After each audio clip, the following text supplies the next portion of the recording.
Insta360 released the Ace Pro just a few days ago in time for the holidays of 2023. The only difference of this action camera like DJI or GoPro is the hype of it being better in low light. Manila Tech Talk waited for nighttime, wore the Ace Pro in the shoulder mount, and walked around the city. Side note, a few days ago I tested an action camera to create a comparison video on low light scenarios. This is the video that you can see on the right. You can clearly see how the Insta360 Ace Pro handles low light situations. Colors stand out, shapes are more defined, and best of all, you can see it successfully focusing on the subjects in the background. Take a moment and watch the comparison video and let us know in the comments what you see.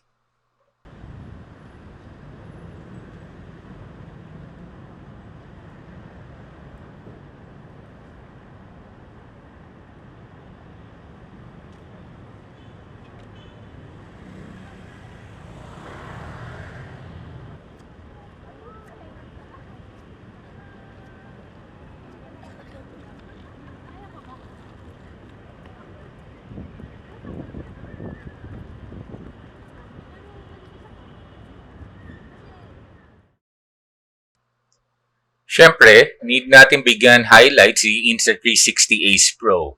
Here is a clip of the Insta360 Ace Pro capturing some lights around BGC.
And here is the other comparison clip.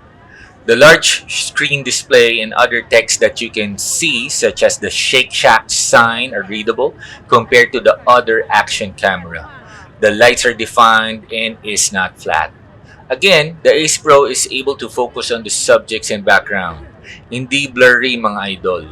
The low light strength of the Ace Pro is the weakness of other action cameras. Yes, people will say, well, you should not use action cameras in low light in the first place. Well, you are probably right. But then again, Ace Pro gives you this advantage. If pare-parehas naman sila, bakit hindi mo pa kunin ang may lamang? Given that most, if not all cameras are mostly similar in features and capabilities, the Insta360 Ace Pro is clearly the winner for 2023. Keep in mind, we have not yet looked into the AI features of the Ace Pro, another one that DJI and GoPro does not have, or, subpar, I would say. So that's it mga idol. So is the Insta360 Ace Pro just a hype? Low light fake marketing hype?